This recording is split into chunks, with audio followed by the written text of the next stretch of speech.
Today we're going to take a look at the HiBrew G5 conical grinder.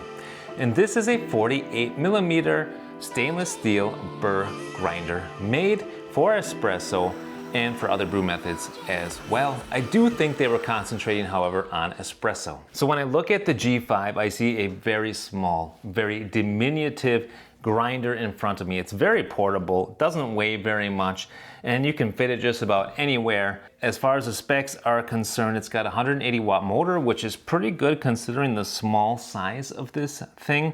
It has 2 speeds, so if you just click it once, that's the high speed.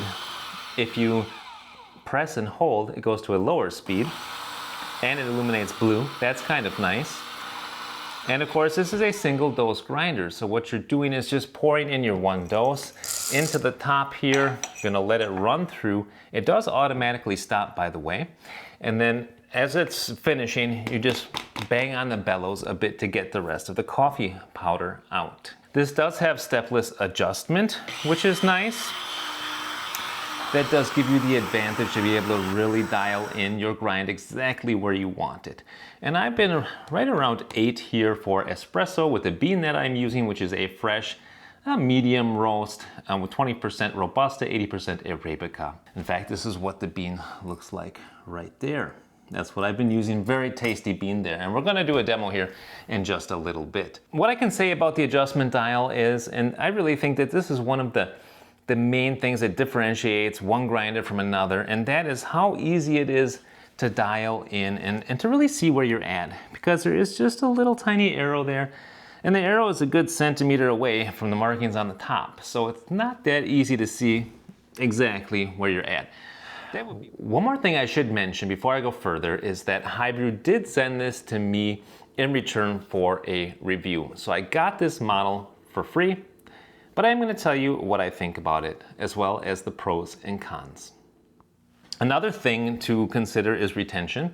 And the retention on this has been, I would just say, okay. It's supposed to be a low or zero retention grinder because it has the baffles, but the thing is, it suffers from the same problem that every single grinder suffers from. And that is that even if the grinds get out of the chamber, they end up getting stuck here by the nose. I've recently taken the nose off and taken a look inside, and yes, they get stuck in this model as well. But at least you can use an Allen wrench here to remove the nose here to be able to clear that stuff out of there. But yeah, in my trials, and I've done quite a few trials, I've written down at least 10, I get, if I put in 16.0 grams, I've been getting like 15.8, 15.7, 15.5, and then 16.1, 16.2, all kind of depending on how hard you bang on it, as well as just kind of the luck of the draw of how many grounds get stuck here at the exit chute. Getting value from this video? Please take a moment to like and subscribe. Something else interesting about this grinder is in order to help with the low retention, it is tiltable. So you can tilt it 15 degrees like that. And what's kind of nice is if you remove this gel-like pad here, I think that this is silicone. If you remove that, then the catch cup actually has 2 different spots it can sit in, just like this if it's not tilted, or if you tilt it 15 degrees, it slides in to place there to catch your grounds that way. So that's kind of nice. This catch cup does only work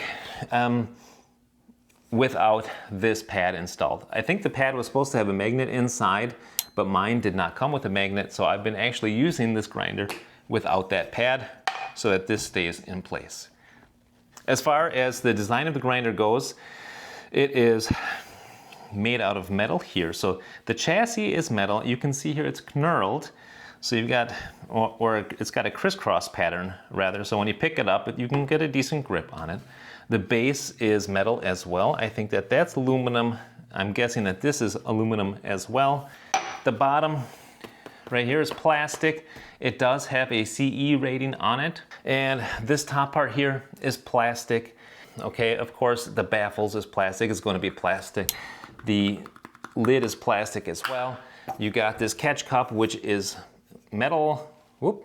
I believe that is anodized aluminum. And that is just, it's kind of a small catch cup, just 45 millimeters. I do find that to be a little bit small. Anyway, if you want to remove this, you can do that. All you have to do is unscrew it several turns, and then you can remove the upper burr carrier to reveal what that looks like. It does have an anti-popcorning disc. And as far as the grinder burr on the bottom goes, that is something which is, I don't know, a pretty traditional kind of conical design there. It's 5 bladed, you can see there. That's what the inside of the burr chamber looks like, as well as the burr. And this is a very short cord, by the way. The cord is just, about 75 centimeters or 30 inches. What is nice is that this unit, the upper burr carrier, is keyed. So what I do is I line up this arrow with this arrow here and then just screw it back on. And I screw it until the end and then unscrew it to get back to my espresso setting. And you can see that this thing is a little wobbly. That's just kind of how it goes with a grinder this small. 8. So talking about small, it is really, really small. I mean, the Dedica thinks that this thing is a baby. Let's take a look here. So it is just over 4 inches wide, about 12 inches tall, 7.5 inches deep. So it's a really, really small grinder. With all that being said, I think that we should do a demo here. So I've already got 16 grams measured out here. 16.2. And we're just gonna see what do we get out of the grinder. I'm gonna run it on the slow mode.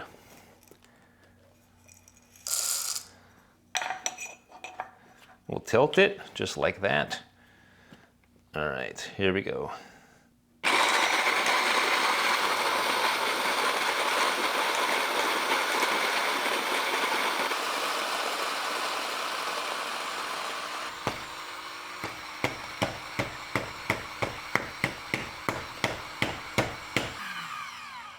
Okay, I banged on it pretty good there. Let's see how much we got out.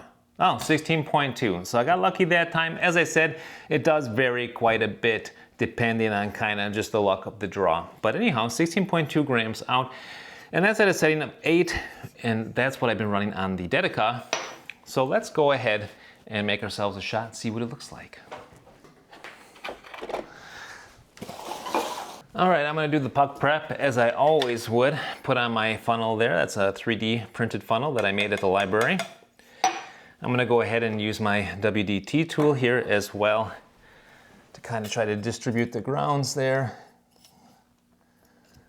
And as I said, these are nice fresh beans, probably just 3 to 4 weeks old, so I do expect to get a decent amount of crema. There's enough Robusta in there also, which does help with crema too. And then it just comes down to having the right dose and having a proper grind. And this grinder does do a nice job. To me, it seems quite consistent with the grinds. Does a good job for espresso. So let's have a look here.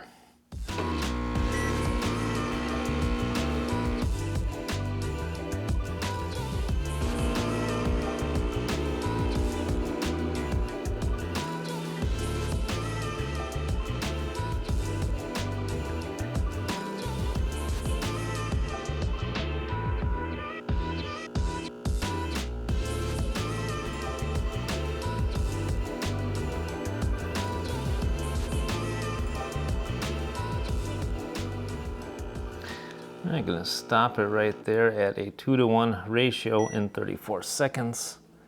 That is quite good. All right, let's see how that shot tastes. Give that a little stir.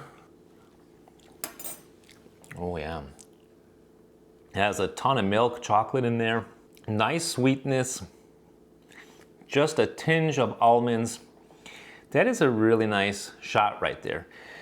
And I would say that's what I have been getting from the HiBrew.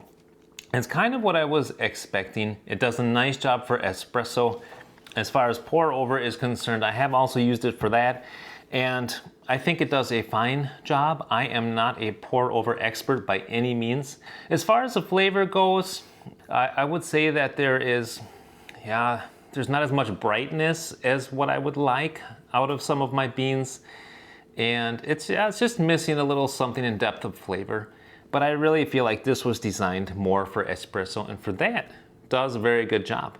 And since it is stepless, you can really just make the micro adjustments that you want. All right, now let's move on to the pros and cons of this machine. I think that if you're using it for espresso, then there's a lot going on for it. You got the nice micro adjustments. It does a good job. In my opinion, seems to be quite consistent. I get nice espressos out of it. It's pretty ergonomic to use, pretty quiet. I like that. It's quieter than a lot of other grinders that I've used. Yeah, as far as retention goes, I mean, it's a little lacking in that department because it does get stuck here behind the nose.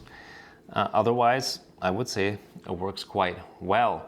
As far as the cons are concerned, I'm not so sure that this is really meant for stuff like pour over coffee necessarily.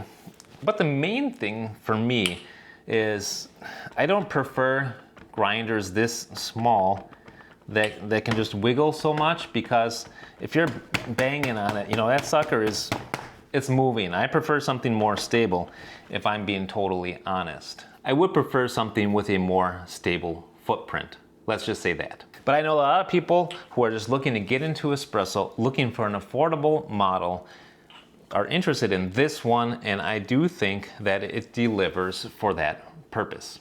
All right, guys, I hope you liked the video. I hope it was helpful for you. If so, give it a like. If you thought it was terrible, give it a dislike. Whatever the case, until next time, I say happy coffee drinking and happy espresso drinking.